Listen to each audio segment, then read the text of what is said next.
శ్రీలంక పర్యటనకు భారత జట్టును బీసీసీఐ ప్రకటించింది. టీ20లకు సూర్యకుమార్ యాదవ్ ను కెప్టెన్ గా నియమించింది. అలాగే వైస్ కెప్టెన్ గా శుభంగిల్ నియమించింది. అలాగే వన్డేల్లో రోహిత్ శర్మ కెప్టెన్ గా ఉండనున్నాడు. విరాట్ కోహ్లీ కూడా జట్టులో ఉన్నాడు. అలాగే రియాన్ పరాగ్ టీ20 మరియు వన్డేల్లో చోటు దక్కించుకున్నాడు.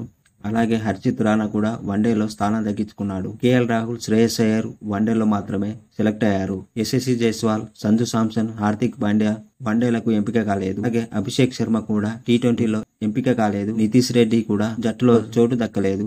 టీమిండియా యొక్క టీ20 స్క్వాడ్ ఇలా ఉంది. Suryakumar Yadav captain, Shubman Gill vice captain, Yashasvi Jaiswal, Rinku Singh, Riyan Parag, Rishabh Pant, Sanju Samson, Hardik Pandya, Shivam Dube, Axar Patel, Washington Sundar, Ravi Bishnoi, Harshdeep Singh, Khaleel Ahmed, Mohammed Siraj. అలాగే టీమిండియా వన్డే జట్టు ఇలా ఉంది.